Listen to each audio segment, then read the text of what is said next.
এখন ছবি তুলস? এখন স্কুলের ছবি তুলতে ভয় লাগে? বিছানায় প্রস্রাব করো করো করো। তারপরেও একটা এলাকা ভিত্তিক একটা সঙ্গ তৈরি হয়ে গেছে, আর সে অন্য ধর্মের হইলেও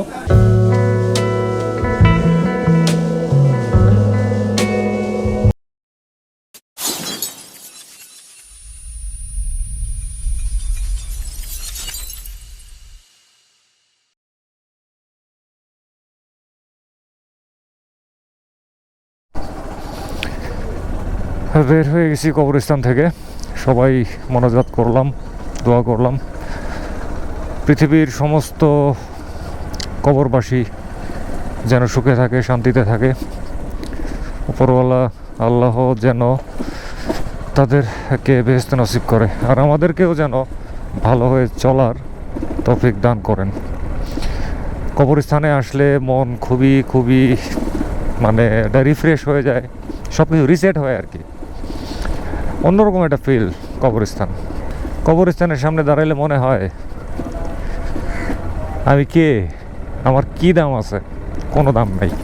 আমার যত ক্ষমতাই থাক, আমার যত অহংকারই থাক, আর আমার যত সম্পত্তি থাক, মাটির নিচে ঢুকে গেলে শেষ, সব শেষ। এইটা হচ্ছে আমাদের বাড়িতে প্রবেশের পথ। আগে একদিন একটা ভিডিওতে দেখাইছিলাম, একদম খাঁটি মাটির রাস্তা। এই রাস্তাটায় আসলে সবচাইতে অসাধারণ ফিল করি। কিরে, তুই ভালো আছস? এখন ছবি তুলস? এখন ছবি তুলতে ভয় লাগে? হ্যাঁ, আমার একটা চাস্তো বোন, আমার অনেক ছোট। এখন ছবি তুলস? এখন স্কুলের ছবি তুলতে ভয় লাগে?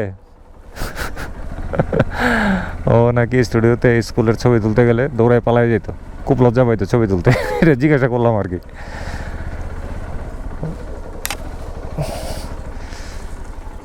শীত করে না? ঠান্ডা লাগে না? ঠান্ডা লাগে না? ঠান্ডা, হ্যাঁ। মোটরের পানি, ওরে বাবা রে বাবা। আপনি ওই বয়সে মোটরের পানিতে গোসল দেন না? আপনার মাইয়া দিয়ে দিছে, মোটরের পানিতে গোসল দিছে।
এই তিনজন হচ্ছে চাষির তিনজন ছাত্র।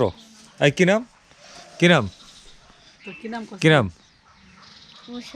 হোসেন। তোমার? মোনায়েম। তোমার? বাপ্পি। হোসেন মোনায়েম মনে দুই ভাই না? ও ফুফাতো ভাই। যাই হোক, নামে অনেক মিল আছে। কি লিখতেছো দেখি? বানান লিখতেছো? দেখা দেখা না, এক দুই ঘর করে করে। আরে সর্বনাশ, তো পুরা মেট্রো রেলের লাইন বানায় ফেলাইছো। মেট্রো রেলের নাম শুনছো? মেট্রো রেলের নাম শুনছো? তো মেট্রো রেলের লাইন হয়ে গেছে। ওই যে ওর লেখা দেখছো, ও কত সুন্দর লেখছে, দেখছো? দেখছো? তোমার তো এরকম সুন্দর করতে হইব। আর ও কি করতেছে? ও তো কোনো লাইনই নাই। তুমি কোন ক্লাসে পড়ো? শিশু শ্রেণীতে। আচ্ছা আচ্ছা আচ্ছা। আর তুমি, তুমি কোন ক্লাসে পড়ো? তুমি কোন ক্লাসে? তুমিও শিশু শ্রেণীতে। আর তুমি? শিশু শ্রেণী। ও, তিনজন শিশু শ্রেণীতে। বিছানায় প্রস্রাব করো করো করো। করো, তুমি করো, বিছনায় প্রস্রাব করো। হ্যাঁ, তুমি করো না? কালকে থেকে বিছনায় প্রস্রাব করবা, বুঝছো? যাক, দৃশ্যটা দেখে অনেক ভালো লাগছে। আমিও এক সময় এগুলো করছি। তো চাচি এখন এরকম বয়স হয়ে যাওয়ার পরেও আসলে সময় হাতে থাকে, তো অলস মস্তিষ্ক হচ্ছে কিন্তু শয়তানের কারখানা। তো চাচির হাতে যেহেতু সময় থাকে গৃহস্থলীর কাজ কাম করার পরেও, তো সেই সুবাদে উনি ওনার অলস সময়টা কিন্তু এইভাবে ইনভেস্ট করছে। তা আমার কাছে দৃশ্যটা কিন্তু খুবই ভালো লাগছে। এবং অতীতে আমিও যখন ছাত্র জীবনে এরকম বাচ্চা টাচ্চা পড়াইতাম, ওই সময়ের কথা মনে পড়ছে। তো ঠিক আছে, কালকে থেকে তোমরা কি করবা? বিছানায় প্রস্রাব করবা তিনজনই, রাজি? হাই হাই বলতাছে দুরু পাগলের ঘরের পাগল, সব বোন আসে। ও আচ্ছা, ও দুরু তোমারে পাগল ধরছে। ও আচ্ছা আচ্ছা, না ঠিক আছে। এবারে চলে যাচ্ছি হচ্ছে ইয়েতে, আমাদের বাজারটায়, আমাদের এই জায়গার একমাত্র বড় বাজার, যেটা বাজার কয়েকটাই আছে কিন্তু এটারে বলা হয় কেন্দ্রীয় বাজার, কেন্দ্রীয় ব্যাংক। এটা হচ্ছে চোয়েরগুড়ি বাজার। ঠিক আছে, চলেন। আর চোয়েরগুড়ি বাজারে যদি আমি আসি, মানে খোকনের সাথে দেখা সাক্ষাৎ করা কিন্তু মিস নাই। মানে খোকন আমার অনেক পুরনো একটা সঙ্গ। খোকন কিন্তু বয়স আমার সিনিয়র, তারপরেও একটা এলাকা ভিত্তিক একটা সঙ্গ তৈরি হয়ে গেছে। আর সে অন্য ধর্মের হইলেও তার সাথে আমার উঠা বসাটা এরকম মনে হয় যেন সব একই জায়গার মানুষ। আর আসলে সবাই তো মানুষ, এটা হলো সবার বড় পরিচয়। তো খোকনের এখন নিজের ব্যবসা। কিছু এর আগের বছর যখন আসছিলাম তখন সে আরেকটা দোকানে মানে অংশীদারি ভিত্তিতে কাজ করতো, আর এখন সম্পূর্ণ একা দোকান দিছে। অনেক পুরোনো টেইলার, বাংলাদেশ তো চড়াই খাইছে, বাংলাদেশের কয়েকটা জেলা চড়াই খাইছে, তারপরে বিদেশ, তারপরে আবার দেশ। মানে এত মানুষের সাথে দেখা হয়, আর কথা না বলে পারি না। আবার কোনো মানুষ আছে আমি দেখলেও না দেখার ভান করে ডান দিয়ে বাম কাইটা যায়। কখন তোমার বলছি না, কারণ মানে দেখলে না দাঁড়াই দিব, কথা বলতে গলার অবস্থা 12টা বাজে যায়। আজকে মোটামুটি গলার অবস্থা 12টা বাজছে। এখন চলে যাবো বাড়িতে।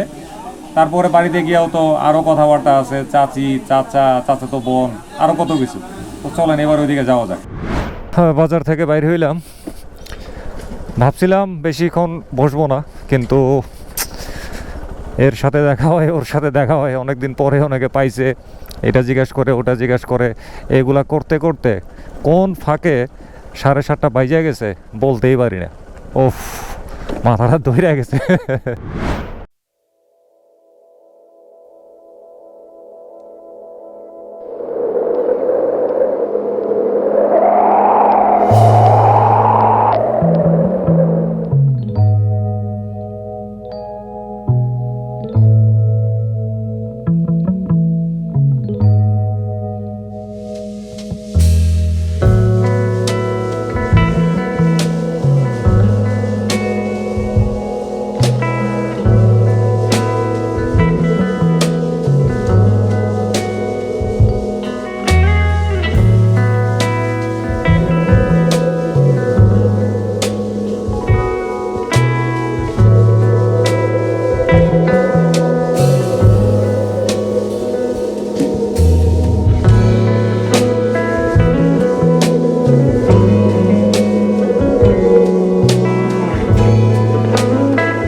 তো এখন চলে আসছি হচ্ছে আকাশী হাওর আর কি, এটারে বলে হচ্ছে আকাশীর হাওর। এখানে এসে একটু ড্রোন উড়াইলাম, এটা ড্রোন উড়ার মতো একটা স্পেসই।